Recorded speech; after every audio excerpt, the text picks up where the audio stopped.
computer. Hi, Dr. G. How are you? I'm well, Janae. And by the way, I'm here with my friend and cameraman, Bob Flacco. Hey, Bob. The one and only Bob. Bob is always on the job. Absolutely. I love that guy.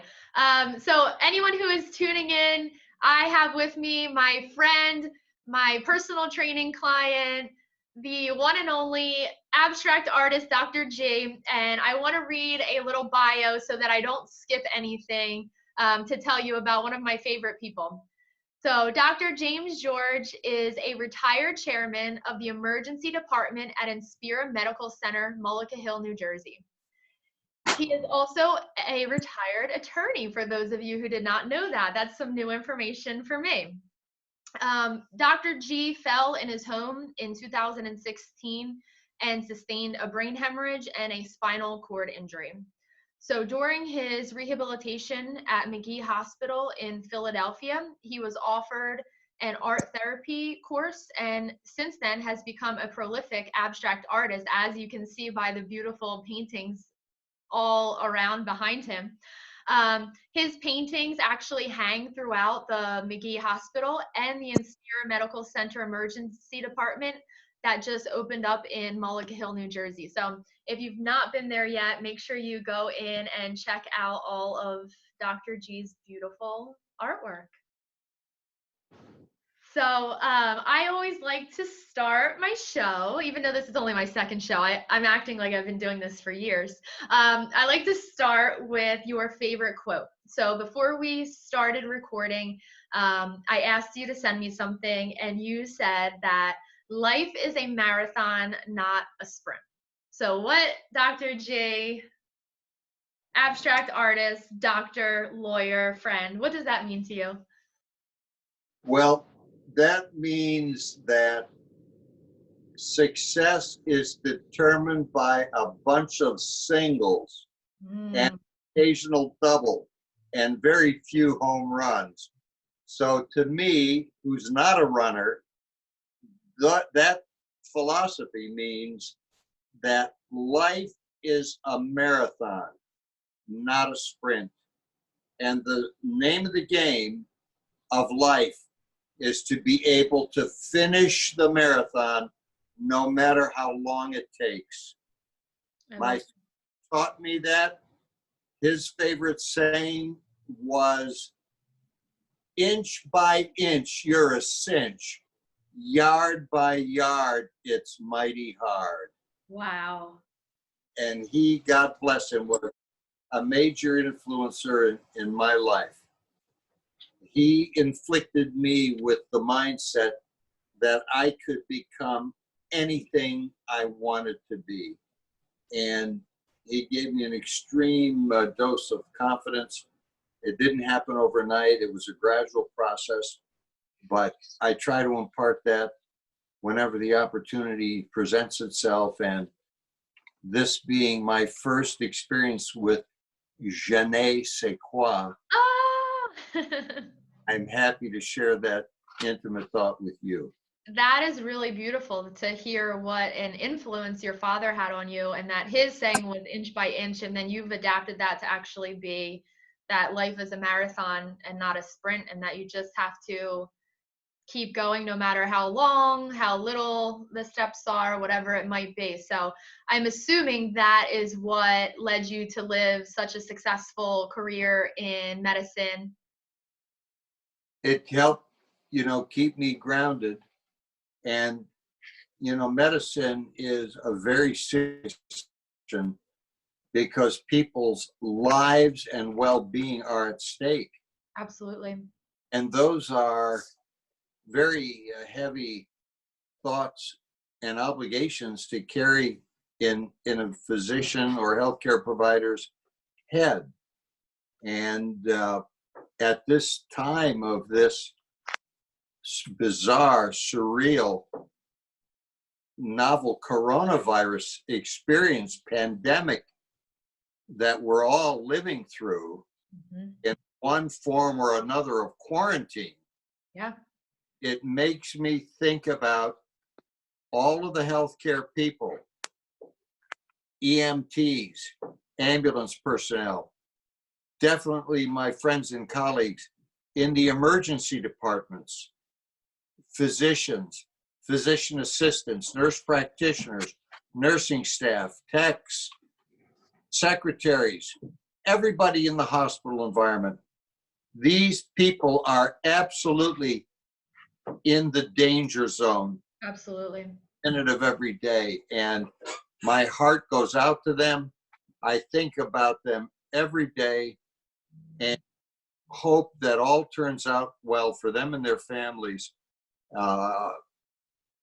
It's just a very sobering overall experience. It really is. And I know from the people that I'm in contact with in emergency medicine or EMT, all of the first responders, I think they very much are also living by that day by day. You just kind of have to hang in there and see where it goes, because there is such uncertainty.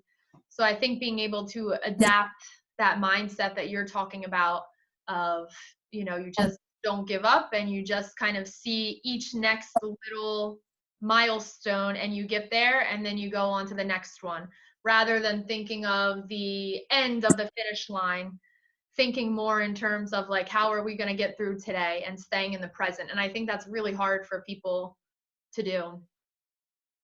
Absolutely. In terms of your colleagues, how are they coping and handling with the stressors of COVID-19? I think for them, it's becoming the new normal. And can you imagine treating patients in a totally gowned and gloved and masked, face shielded interaction? I know. I really can't imagine for me how much I read into people's body language and facial expressions. I really can't imagine trying to treat someone and not being able to have any expressions and show them. So I'm wondering how they are, finding creative ways to make that compassionate care still accessible with having your face covered with mask and. Yes, I think they're being successful and are as compassionate and more compassionate than they have been before. Yeah. And when all of this passes, I'm not going to have to dress like that around you when I get back to Gloucester City CrossFit gym. Doc, I cannot wait to get you back to CrossFit. For those of you watching, Dr. G has been working with me for quite a while now, and just the progress he has made has been so inspiring. And because he brings that same attitude he was just talking about, he brings that with him every day. Like, no matter what, enters with a smile and is ready to do literally anything I ask of him. And we've really had to build up our trust for one another in terms of some of the things that I ask of him to do that are a little bit scary or unknown. And building that relationship, we've really been able to go quite far. What do you think, Doc? No doubt about it. And I want to pay a high compliment to you, Janae, because I love you as my trainer and the wonderful person that you are. Now, rumor has it that you began your career as a kindergarten teacher. I sure did. And if that's true, I would have been proud to be one of your students. But because I do remember my kindergarten teachers, and they were wonderful people. Yeah, I still have a lot of contact with most of my students and their parents, where they'll reach out to me and, telling stories. But I would love to know what kind of kindergarten student you were. I'm thinking that you might have been the one that you would be talking, and then your teacher would move you, and then you would just talk to whoever was there. And then, they thought they could move you to solve the problem, but then you just found someone else to talk to. Is that correct? That is very true. I love it. I'll tell you, after I graduated from kindergarten and became like a second, third, fourth grader, I was the kid in the front of the class who would always go, ooh, ooh, fall on me. Please pick me. That's right. That's right. So listen, and you are, and I don't want this to sound as an artificial love fest, okay? But you are a magnificent trainer, and your clients in the gym and all of the chemistry and the karma that you and others create there is really magnificent. And when I go there, it's a highlight of my day, and I can't wait to see you guys back at work, okay? Well, thank you. I really appreciate that. We really do try to make Bellum a special place where everyone has a place and feels welcomed and loved. And I think that the people we attract, we just get so lucky to share the gym with such awesome people who all bring something so different to our community. So thank you for saying that. And our one of our goals is to really make sure that the hour you're spending at Bellum at G City CrossFit is making the rest of your hours outside of the gym even better with your family in your life. So is there any ways that you've seen improvements outside of the gym? Well, I feel that, it's the experience has made me stronger. I have to thank my yoga instructor, Margie Green, Absolutely. for encouraging me to visit you guys and learn about Bellum, because it's a wonderful experience that is an important part of my week, 3 times a week, and occasionally more.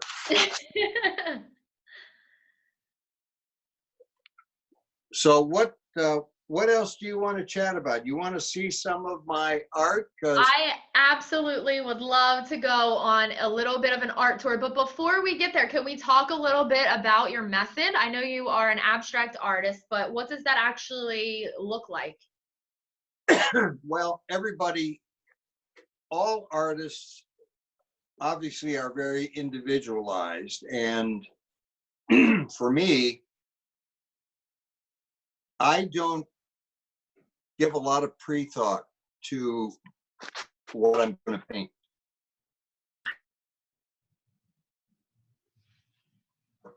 Extemporaneous and random event.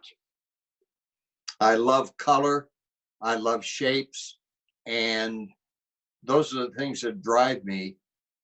I used to be right-handed before my injury, but after my injury, my right side, right arm, right leg remain significantly impaired.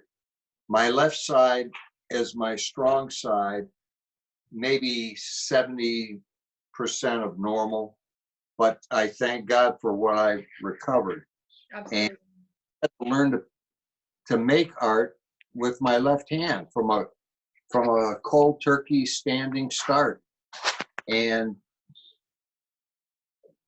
out of my left hand comes things that are colorful. Most people find them enjoyable to look at. I've learned that color is the hook for all of us. The shapes are important, but the color is king. So I don't think about it a whole lot. I pick my colors, I pick what I'm going to paint on, which is often 150-pound watercolor paper. Occasionally I'll paint on canvas, and I'll also paint on wooden panels that I get at Lowe's Hardware and have them cut it into various sizes. Wow. So what keeps me occupied, I try to paint every day, and I have to give appropriate credit to the 2 gentlemen who work with me and assist me, Bob Flacco and John Tomasello. They're great people. We spend a lot of time together, and they enable me to be creative. Absolutely. All right. So why don't you show us a little bit of what you have going on down there? Okay, well, I'm going to just show you the latest series that You mean we're getting the first look? you are getting the first look. Wow. So this is one. Beautiful. Do you name your paintings or too many to name? I don't name them because I'm not that creative as naming, but I like to hear what names other people come up with. So Okay. that's the naming thing. Beautiful. And by the way, I will very soon have my new website up for visitation by anybody who wishes. Okay, make sure you drop a little plug for your website. Absolutely. And that will be drgeorgeart.com. And that's spelled out Beautiful. DoctorGeart.com. And I'm also on Instagram at drgeorge.art. Just a jack of all trades here. Instagrammer, artist. And I'll tell you something. It is, for me, challenging to learn about social media. Absolutely. Never had to deal with social media before other than email. Yeah. But now I find myself being stretched into certainly Instagram, Facebook, and what other modalities exist. Yeah. How do you like this one? Love that. I love all of the yellow backgrounds. All of the yellow backgrounds are really calling to me. That's interesting. Interesting. I think And it's a color of hope during this uncertain time, right? yes, That's absolutely. beautiful. And this is a series that we're doing on Amazing. that kind of a light orange background. I paint on white, but I love to paint the backgrounds and then put the images on the background. Wow. And I like certain lighter colors, but I like dark colored backgrounds too. Yeah, it really makes the image pop. Before you started your art therapy program, did you have any experience with making art, or did you consider yourself a creative person, or? In my professional activities in medicine and law and business, I knew black, white, and every shade of gray. Right, that's a very like left brain math and science. Yes, yes. But after my injury, my marbles did not all fall back in the holders from which they came. I like that. Randomly. Things shifted around, someone over to that right side, and then we got the artist. Absolutely. And it was totally unexpected. I have to, and I always credit my art therapist at McGee, Julie Nolan, who one day after I was an inpatient for a couple of months, came into my room with her Craftsman cart, which held her paints, and said to me, "Would you like to paint?"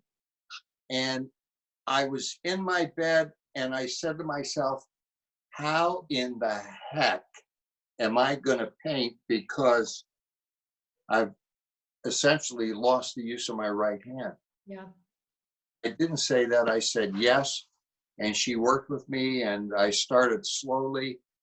And it's all such a deeply enriching experience for me personally, and for other patients and families and people who've looked at my art and have reacted with kindness, and that certainly has kept me nourished and stimulated. Yeah, I think that, we all just want to be seen and heard as individuals. And I think that what greater way than art to tap into that little bit more of a vulnerable side that you might not have otherwise shared with the world, and then seeing how it benefits you, but then it's also benefiting the person that's seeing these beautiful paintings. Art is amazing. It really is amazing. It really is. What made you say yes when she came in and asked you to paint, even though you wanted to say no? Like, what the heck? I can't do this. Because I mean, I wasn't expecting her to come in the room. And when she came in and she was pushing her cart, I said to myself, how can I say no to this nice art? Pushing huge cart around all day. So, and that became the beginning of a wonderful relationship. That and is beautiful. a random event that that happened. Yeah, it really changed the trajectory of your recovery and your life, it sounds like. Absolutely. Beautiful. Okay, do you want to show us some of your favorites? A little tour, a little gallery tour. We have a few minutes left. Bob, take us on a tour. Bob, one thing, one of the, let's show them one of the black background big ones there. Oh. Because I love the black background. Yes. There it is. Wow. Here we go. They're beautiful. We ought to have some music while Bob is I can't. A little gallery walk. Just need a little drink. Wow. They are beautiful. All very different too. I try to do each one a little bit differently, and I try to stretch. I try to stretch. Wow.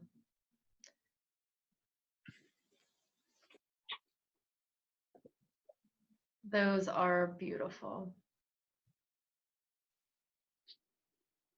So it seems like you use a lot of different methods also in your painting. Yes. Yeah. Wow. That one's one of my favorites. It reminds me of a broken rainbow. Ah, that's cute. That's a very excellent name for that. I like this one. Yeah, that's nice. Well, you're appointed to my ad hoc naming committee. I will take the job. Along with my talk show host running a gym, I will also be namer of Dr. G's artwork.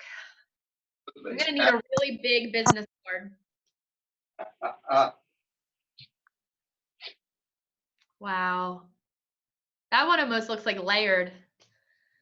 Yeah. Dr. G, I love it when I get to see you in the background, just like surrounded by all of the beauty. You know, I look at these paintings as my children, and honestly, and I've never ripped up a painting that I've done. I view them all as my children. Some are more attractive than others, but they're all my children. They're all your babies. I love them dearly, really. Yeah. Thank you so much for sharing them with us. I think that your story and the way that you got into art really reminds us to focus on what we can do and what we get to do rather than what we can't do. So I really appreciate that message, especially during these times. And you've heard that expression, which always strikes me as so wise, and that is, it's not what happens to you, it's about what you do to what happens to you. Absolutely. That makes life a marathon, not a sprint, because Absolutely. something will always be happening at some point or in time or another. Yep, and we get to decide how we respond to it. Yes, yes. Janae, it's so wonderful to see you again and interact with you. I look forward to our next visit together. I can't wait to see you, Dr. G. And before we go, I do need to know what your biggest guilty pleasure during quarantine has been. Lay's potato chips. Oh, okay. Now I know the secret. The perfect hors d'oeuvre, and it can also substitute as a useless meal from time to time. You know what it also is great for? It is a great vessel for chocolate ice cream. Ah! Okay, so just so you know. Next experiment. Well, thank you, Dr. G. Thank you, Bob. I miss you guys so much. I can't wait till I can see you in person and hug you and then make you sweat a little bit and work you out. Thanks.